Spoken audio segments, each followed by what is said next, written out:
for 4 minutes. Thank you, Mr. Chairman. Ladies and gentlemen, this is the final annual Petty report of the 7th legislature of European Parliament. So it is more than just an outline of the committee's activities in 2013.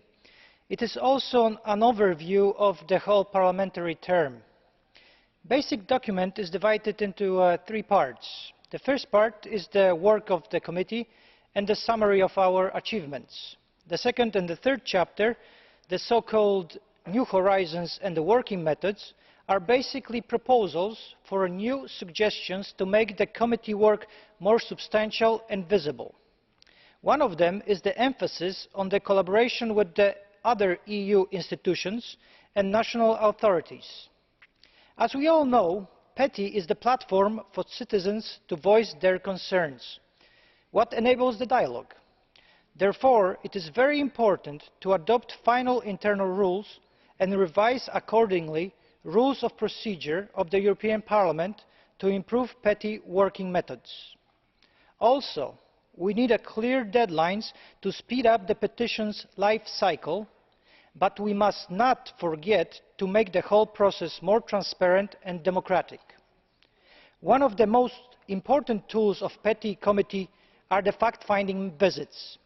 A revision of the rules on the fact-finding visits is needed to introduce more efficiency and to facilitate organisation. So this is what we have to accomplish in the next term. As for the past, in 2013, the Petition Committee has been responsible for organisation of the election of the new Ombudsman, Mrs. Emily O'Reilly, and has dealt with a relatively higher number of the fact-finding visits than in the past. The Petty Committee held a series of public hearings on major subjects of petitions, such as the citizenship and the importance of having single registration procedures for EU citizens in the national and European elections, the hearings on the impact of economic crisis.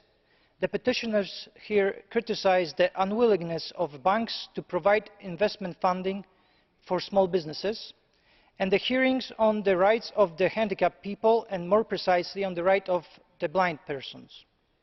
The conclusions seem clear.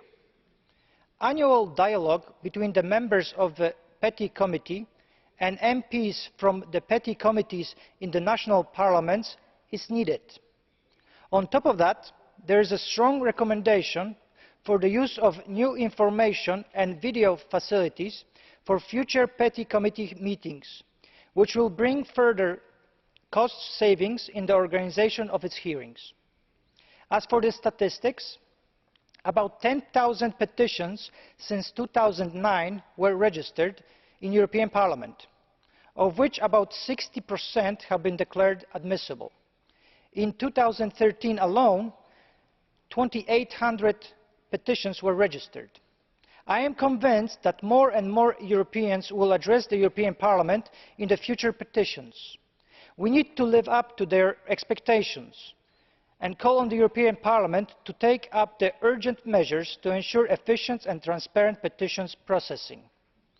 This report should be viewed not only as an achievement, but also as a stepping stone towards new reforms which would allow the Petitions Committee to further assist citizens, as well as setting standards for the upcoming legislature. Thank you. Thank you very much. Now I give the floor to Mrs. McGuinness. Thank you, Mr. President, and I thank the rapporteur for his work on this report. Just a few observations. The Petitions Committee is certainly a place of access for citizens, and that is judging by the numbers of people